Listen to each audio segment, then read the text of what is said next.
सोचिए, एक ऐसे युद्ध की जिसका असर सिर्फ 2 देशों तक सीमित न रहे, बल्कि पूरी दुनिया को अपनी चपेट में ले ले।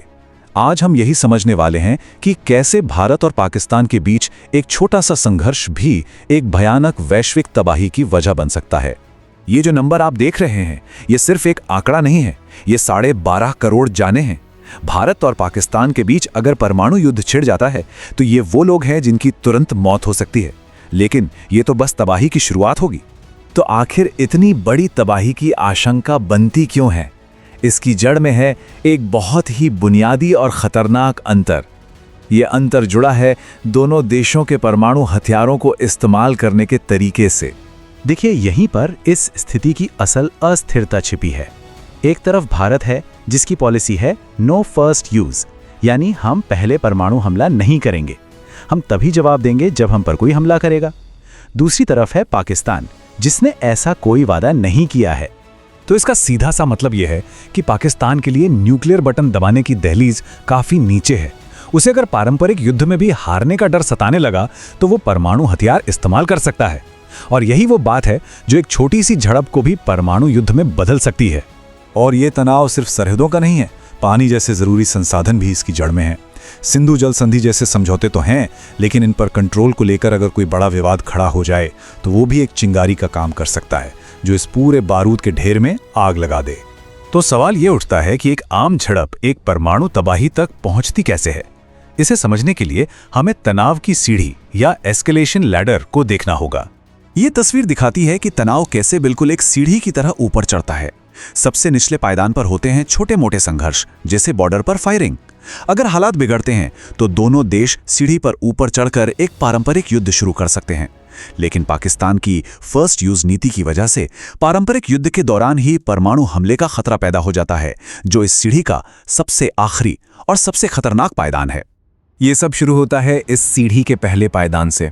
अक्सर कोई आतंकवादी हमला या सीमा पर छोटी मोटी झड़पें। हमने पहले भी देखा है कि कैसे ऐसी घटनाओं के बाद सैन्य प्रतिक्रियाएं होती हैं जो तनाव को खतरनाक तरीके से बढ़ा देती हैं।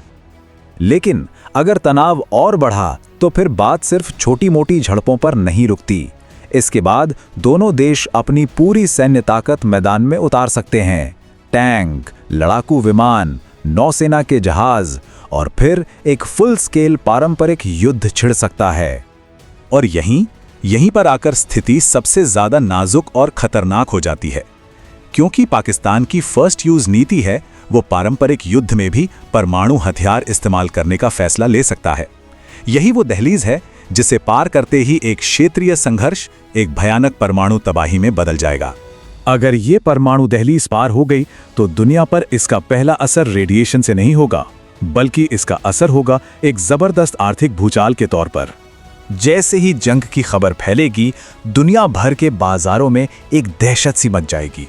भारत और पाकिस्तान के स्टॉक मार्केट तो ढह ही जाएंगे, जहां निवेशकों के अरबों डॉलर रातों रात स्वाहा हो जाएंगे।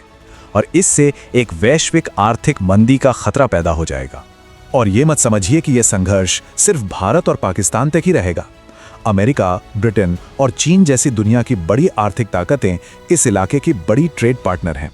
युद्ध का सीधा मतलब होगा कि इन देशों तक सामान की सप्लाई अचानक ठप हो जाएगी। जरा सोचिए, दुनिया भर में जीवन रक्षक दवाओं की कमी हो सकती है। जो कपड़े हम पहनते हैं उनका बनना बंद हो सकता है। ये इस बात का सबूत है कि आज की दुनिया एक दूसरे से कितनी ज्यादा जुड़ी हुई है। अगर अंदाजा लगाना है तो हाल ही में हुए एक छोटे तनाव को देखिए। सिर्फ 4 दिनों में भारत को लगभग 89 बिलियन डॉलर का आर्थिक नुकसान हुआ। अब जरा सोचिए कि अगर एक पूरा युद्ध छिड़ गया तो उसकी आर्थिक कीमत क्या होगी। आर्थिक तबाही तो एक पहलू है, लेकिन इसके जो लंबे समय के नतीजे हैं वो तो और भी ज्यादा डरावने हैं, खासकर दुनिया की फूड सप्लाई के लिए। परमाणु धमाकों से जलते शहरों से राख और धूल का एक बहुत बड़ा काला बादल उठेगा और वायुमंडल में फैल जाएगा। ये बादल सूरज की रोशनी को धरती तक आने से रोकेगा, जिससे पूरी दुनिया का तापमान अचानक गिर जाएगा। इसी को न्यूक्लियर विंटर या परमाणु सर्दी कहते हैं। 23%। सुनने में शायद ये सिर्फ एक नंबर लगे, लेकिन इसका मतलब ये है कि भारत पाकिस्तान के बीच एक क्षेत्रीय युद्ध के बाद पूरी दुनिया में खाने पीने की चीज़ों यानी हमारी फसलों और मछलियों से मिलने वाली कैलोरी में लगभग 1/4 की कमी आ जाएगी।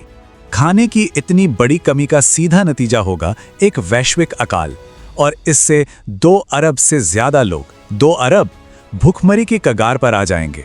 और इसका सबसे ज्यादा असर उन लोगों पर पड़ेगा जो इस जंग से हजारों मील दूर बैठे हैं। और देखिए, ये कोई मनगढ़ंत कहानी नहीं है। कई वैज्ञानिक स्टडीज ने इस बात को साबित किया है कि एक क्षेत्रीय युद्ध भी एक ऐसे ग्लोबल फूड क्राइसिस को जन्म देगा जैसा हमने अपने आधुनिक इतिहास में कभी नहीं देखा होगा। तो इतने भयानक नतीजों को देखते हुए सवाल ये है कि क्या इस तबाही को रोकने का कोई रास्ता है? जानकार मानते हैं कि इसका रास्ता हथियारों की होड़ में नहीं, बल्कि आपसी बातचीत और सहयोग में है। कश्मीर जैसे पेचीदा मुद्दों पर फिर से गंभीर बातचीत शुरू करना, व्यापार को बढ़ाना और ऊर्जा जैसे क्षेत्रों में मिलकर काम करना, ये कुछ ऐसे कदम हैं जो भरोसा बढ़ा सकते हैं और जंग के खतरे को कम कर सकते हैं। और ये सब हमें एक बहुत बड़े सवाल पर लाकर खड़ा कर देता है। आज की इस आपस में जुड़ी हुई दुनिया में क्या कोई भी लड़ाई सच में क्षेत्रीय हो सकती है? क्योंकि हमने आज यही देखा कि कैसे एक कोने में लगी आग सच में पूरी दुनिया को अपनी चपेट में ले सकती है।